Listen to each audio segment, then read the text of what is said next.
Sometimes, the biggest hits come from the smallest intentions. A studio gag, a throwaway track, something never meant for public ears, but when these musical jokes landed on the airwaves, nobody was laughing. They were singing along. Here are 10 joke rock songs that became #1 hits. Number 10, You Ain't Seen Nothing Yet by Bachman-Turner Overdrive.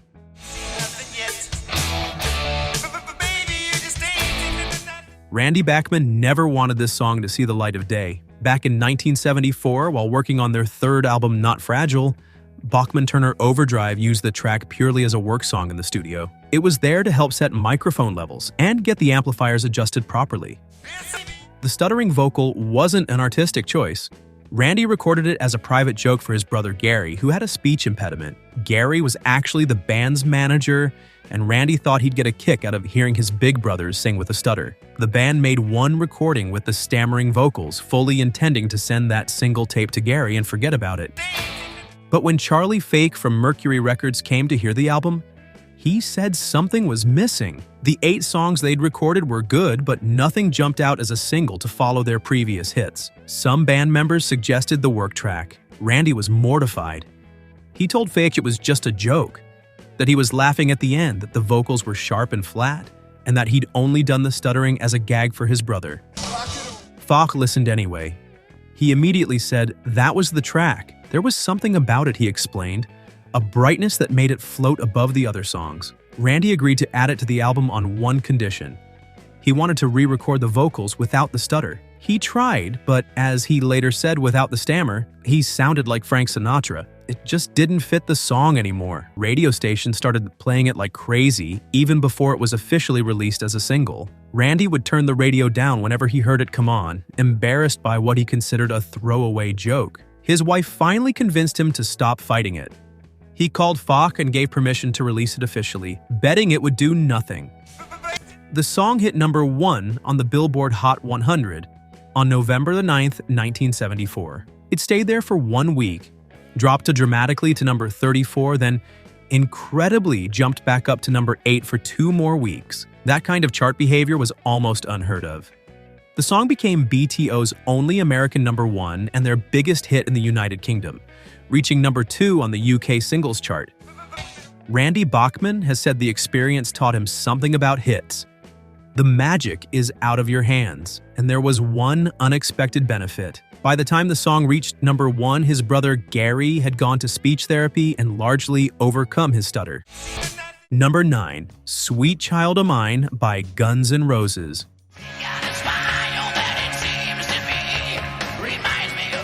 Slash thought the riff was ridiculous. In the spring of 1987, Guns N' Roses was living together in a small place on the Sunset Strip, preparing to record their debut album, Appetite for Destruction. During a jam session, Slash started fooling around with what he later called a circus-sounding guitar pattern, making faces at drummer Steven Adler while he played it. The guitarist considered it a stupid joke, something silly to warm up with before getting to real work. But rhythm guitarist Itsy Stradlin heard something in it and asked Slash to play it again, then started adding chords. Axl Rose was also in the room, and the riff reminded him of a love poem he'd written for his girlfriend at the time, Erin Everly. According to Duff McKagan's autobiography, the entire song came together in about 5 minutes, but Slash hated it from the beginning. He thought it was too sentimental, too much of a ballad, and completely at odds with the hard rock identity the band had been building. In later interviews, he compared recording the song to pulling teeth and admitted he hated it for years. The band was a real heavy AC/DC type rock band, and if they wrote anything softer, it was usually blues-based. This love song just didn't fit with the rest of their material. But when producer Mike Klink heard the recorded version, he was certain they'd stumbled onto something special. The track gave him chills, he said. It was magical. Appetite for Destruction came out in July 1987, and it took a long time to catch on. The first 2 singles, It's So Easy and Welcome to the Jungle, both flopped. But when Sweet Child O' Mine was released as the 3rd single in June 1988, it climbed steadily and hit number 1 on the Billboard Hot 100 on September 10th, 1988.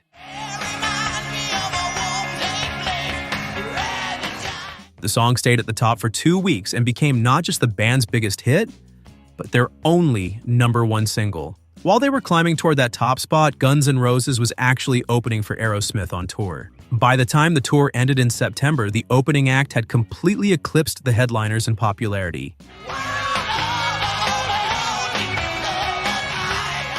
That silly circus riff Slash had been embarrassed about became one of the most recognizable guitar openings in rock history. Rolling Stone named it one of the 40 songs that changed the world, and eventually even Slash came around to appreciating what they'd created, though it took him years to get there.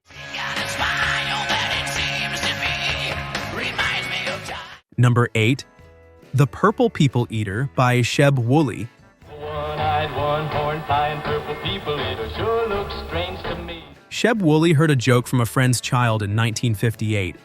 The riddle went, "What has one eye, one horn, flies and eats people?" Answer, a one-eyed, one-horned, flying purple people eater. Most people would chuckle and move on. Wooley sat down and wrote an entire song in about an hour. He later described it as undoubtedly the worst song he had ever written. That should tell you something. Wooley was primarily known as a cowboy actor and singer, appearing in westerns like High Noon, and eventually landing a role in the TV series Rawhide alongside Clint Eastwood. His music career had focused on country and hillbilly tunes. This silly novelty number was completely out of character.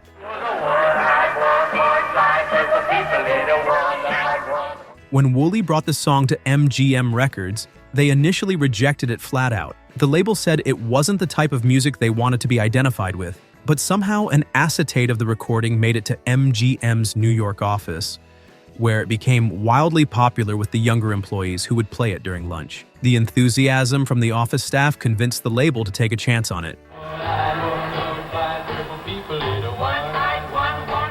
The song featured Wooley doing a squeaky, high-pitched voice for the Purple People Eater by recording vocals at normal speed and then speeding up the tape. The same technique was used for the saxophone solo supposedly played through the horn on the creature's head. This sped-up recording method had just been pioneered by David Seville on Witch Doctor earlier that same year, which would soon lead to Alvin and the Chipmunks. Released in May 1958, the Purple People Eater debuted on the Billboard Hot 100 on June 2nd and shot straight to #1, where it stayed for 6 weeks. The timing was perfect, arriving right at the beginning of summer when novelty records had their best shot at success. The creature became so popular that it sparked a merchandising boom, with Purple People Eater t-shirts, hats, and horns flooding stores across America. Friendly little people eater, what a sight to see. The song crossed over to multiple charts, hitting #1 on the pop charts, topping the Canadian charts, reaching #12 in the United Kingdom, and even climbing to #18 on the R&B chart. It sold millions of copies and made Wooley wealthy enough to buy properties in Tennessee and California, plus a farm in New Mexico. One-eyed, one-horned, flying purple people eater sure looks strange to me. Judy Garland covered it that same year on her album Garland at the Grove, adding her own monster movie introduction about being a teenage werewolf and a 50-foot woman. The Big Bopper even combined Wooley's song with David Seville's Witch Doctor to create Purple People Eater meets the Witch Doctor. What started as a children's joke became one of the defining novelty hits of the rock and roll era. And Wooley, who thought it was the worst thing he'd ever written, watched it become the only song most people ever associated with his name.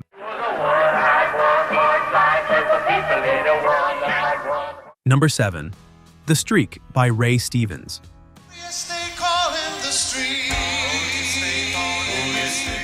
In 1974, streaking became a national phenomenon. People were running naked through public spaces as a form of protest, a prank, or just for the thrill of it. College campuses saw streakers. Sporting events got interrupted. Ray Stevens saw comedy gold. Stevens was already known for novelty songs like Ahab the Arab and Guitarzan. The streak took the form of fake news reports, with Stevens playing a clueless reporter trying to cover various streaking incidents while chaos erupts around him. Oh, yes, they call him the streak.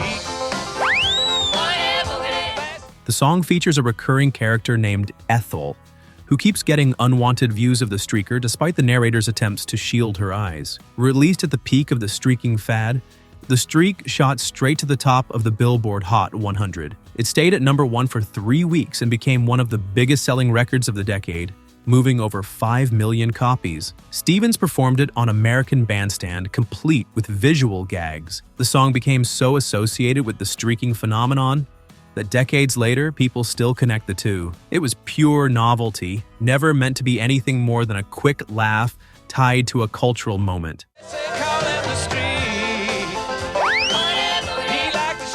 Number 6, My Ding-a-Ling by Chuck Berry.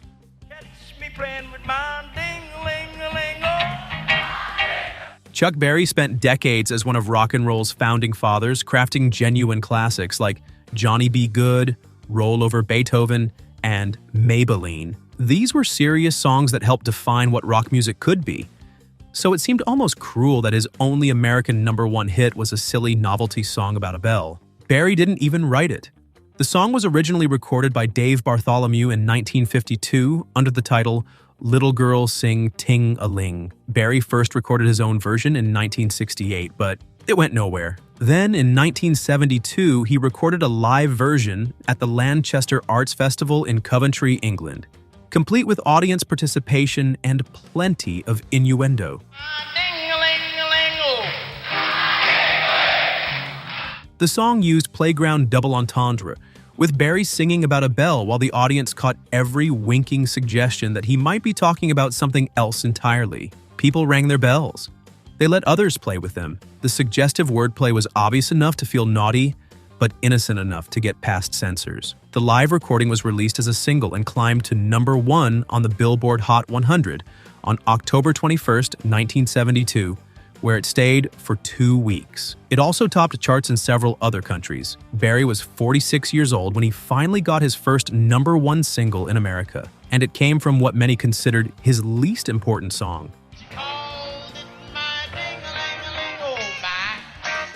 Some radio stations banned it anyway, finding it too suggestive. In the United Kingdom, some versions had to edit out the word bloody in the phrase Bloody Red Baron during Snoopy references, as it was considered profanity there. But despite the controversy, or perhaps because of it, the record kept selling. Berry himself seemed to have mixed feelings about it. Here was a man who had written some of rock's most influential music, who had inspired generations of musicians, and his biggest commercial success came from an audience sing-along about a bell. But a number 1 hit is a number 1 hit, joke or not. Number 5, Disco Duck by Rick Dees and his Cast of Idiots.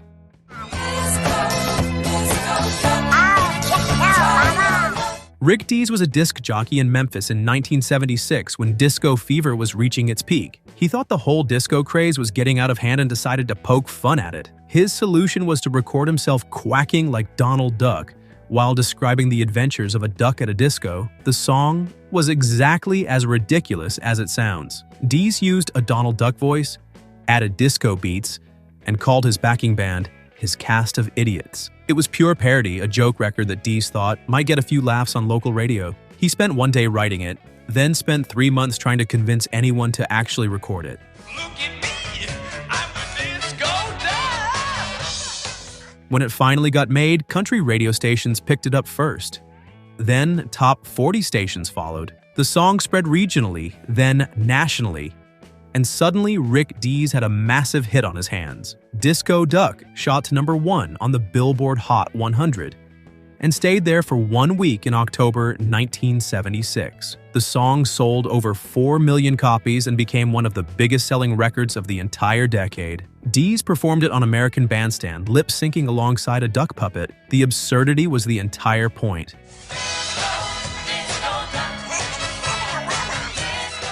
But there were consequences. The radio station where Dees worked had a policy against DJs promoting their own records. When Dees kept mentioning his song on air, the station fired him. It turned out to be a blessing. The success of Disco Duck launched Dees into a much bigger radio career, with his syndicated countdown show eventually becoming heard around the world every week. Number 4, I'm Too Sexy by Right Said Fred. I'm too sexy for my shirt, too sexy for my my shirts. British brothers Fred and Richard Fairbrass were working as fitness instructors in the late 1980s and early 1990s. They noticed the narcissism and vanity in gym culture, particularly in the fashion industry, and decided to write a song mocking it. The result was I'm Too Sexy, a deadpan satire of male ego and modeling culture. The song was deliberately over the top. The narrator declares himself too sexy for his shirt, his car, his hat, and eventually for the entire planet. The Fairbrass brothers performed it with straight faces, never breaking character, which made the parody even more effective. Some listeners missed the joke entirely and thought it was a serious celebration of confidence. Too sexy for my shirt. Too sexy for my shirt. Released in 1991, I'm Too Sexy climbed to number 1 on the Billboard Hot 100 and stayed there for 3 weeks. It hit the top spot in 6 other countries and became an international phenomenon. The song sold millions of copies worldwide and turned Right Said Fred into unlikely superstars. The irony was thick. Here was a song mocking vanity and superficiality that succeeded largely because people enjoyed singing along to its cocky attitude. Fashion shows adopted it. Commercials used it. The song that was meant to criticize narcissistic culture became embraced by it.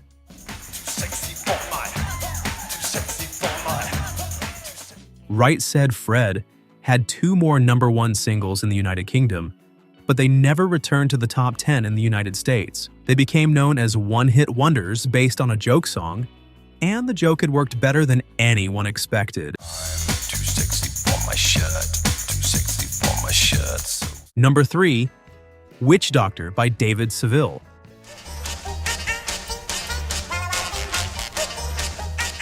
Ross Bagdasarian needed a hit, badly. It was 1958, and Liberty Records, the label he recorded for, was teetering on the edge of bankruptcy. Bagdasarian, who performed under the stage name David Seville, had written some successful songs for other artists, including the Rosemary Clooney hit Come On a My House, but he needed something of his own. He found inspiration in an unlikely place. On his bookshelf sat a book called Duel with the Witch Doctor from a Reader's Digest anthology. The title stuck with him. He sat down in late 1957 and wrote a song about a man seeking romantic advice from a witch doctor. The witch doctor's response? Complete nonsense. Ooh-wee, ooh-ah-ah, ting-tang, walla-walla, bing-bang. But the real innovation came in how Bagdasarian recorded it. He sang the witch doctor's part into a tape recorder running at half speed, then played it back at normal speed. The result was a high-pitched, squeaky voice that sounded otherworldly and hilarious. The technique wasn't entirely new, but nobody had used it quite this effectively for a commercial recording. Liberty Records released Witch Doctor on April 1st, 1958. April Fool's Day seemed appropriate. The song was an immediate sensation. Radio stations played it constantly. Kids loved the silly incantation and would repeat it endlessly, driving their parents crazy. Adults found it catchy despite themselves. The song shot to number 1 on the Billboard Hot 100, where it stayed for 3 weeks. It also hit number 1 on the R&B chart, even though it wasn't remotely an R&B song. The chart simply tracked what was popular with different audiences, and everybody was buying Witch Doctor. By December 1958, it had sold 1.4 million copies in the United States alone. Billboard ranked it as the number 4 song of the entire year. More importantly for Bagdasarian and Liberty Records, it rescued the label from near bankruptcy. The song's success gave them the financial breathing room to stay in business and keep recording artists. Bagdasarian used the same tape speed technique for his next song, The Bird on My Head, but that didn't catch on the same way. Then he had another idea. What if instead of a witch doctor, the high-pitched voices belonged to cartoon chipmunks? Released for Christmas 1958, the Chipmunk song introduced Alvin, Simon, and Theodore to the world. It became an even bigger hit than Witch Doctor and launched a franchise that's still going strong today. Other artists immediately copied the sped-up voice technique. Sheb Wooley used it that same year for The Purple People Eater. The method became so associated with novelty records, that it defined an entire era of gimmick songs. But it all started with Bagdasarian's Witch Doctor and his nonsense incantation, the joke song that saved a record label and changed the sound of novelty music forever. Number 2. Monster Mash by Bobby Boris Pickett.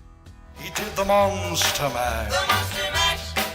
It was a graveyard. Bobby Pickett was an aspiring actor in 1962 who'd been doing impressions of horror movie star Boris Karloff for his band between songs. Audiences loved the impression, so Pickett and his songwriting partner, Leonard Capizzi, decided to build an entire song around it. They wrote Monster Mash as a parody of the popular dance craze, the mashed potato. The song imagined Frankenstein's monster throwing a party in his laboratory with appearances by Dracula, the Wolf Man, and other horror creatures. Pickett performed it in his Boris Karloff voice, selling the comedy with total commitment. The backing musicians were all session players brought in specifically for this one track. They played the Monster Mash. Released just before Halloween 1962, Monster Mash shot to number 1 on the Billboard Hot 100 and stayed there for 2 weeks. The timing was perfect. Just spooky enough for the season, just silly enough for pop radio, and just catchy enough to stick in people's heads. The song dropped off the charts after Halloween passed, but it didn't disappear. It returned to the charts in August 1970, peaking at number 91. Then it came back again in 1973, this time reaching number 10, returning to the top 10 11 years after its original release. Then you can Monster Mash. Pickett recorded several follow-up monster-themed songs, including Monsters Holiday, which reached number 30 in 1962. But none captured the same magic. Monster Mash became one of the most enduring Halloween songs in American culture, played every October without fail. What started as a quick impression between band sets became a legitimate part of holiday tradition. He did the Monster Mash. It was a graveyard. Number 1, Itsy Bitsy Teenie Weenie Yellow Polka Dot Bikini by Brian Hyland.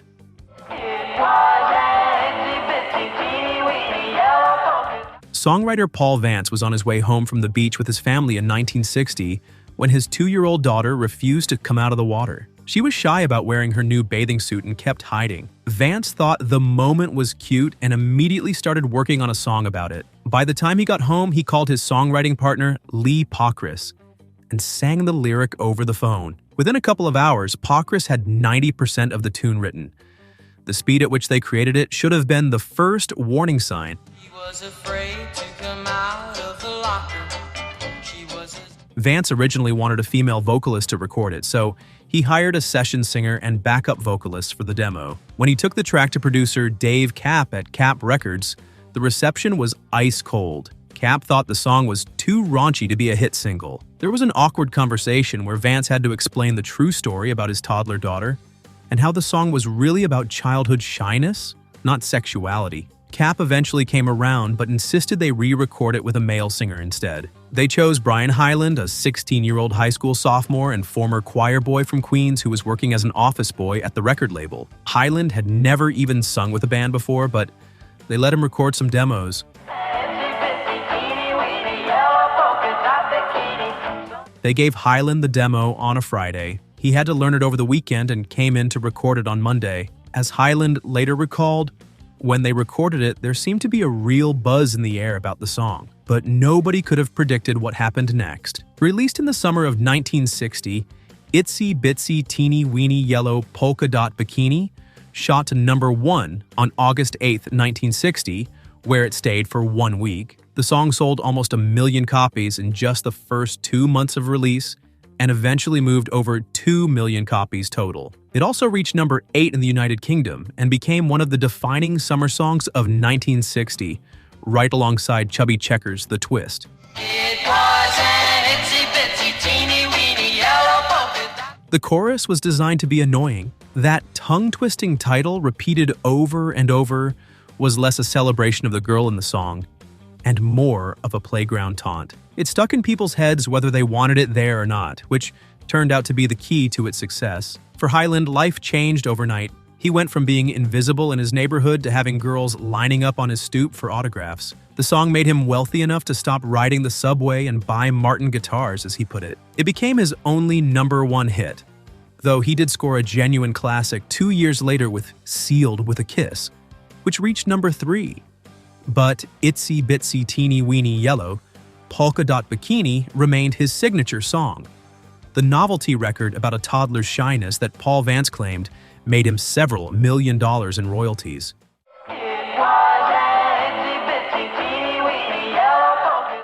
10 songs that started as jokes, gags, parodies, or complete accidents. 10 songs that weren't supposed to matter, and 10 songs that went straight to #1 anyway, proving that in music, you never quite know what's going to connect with people.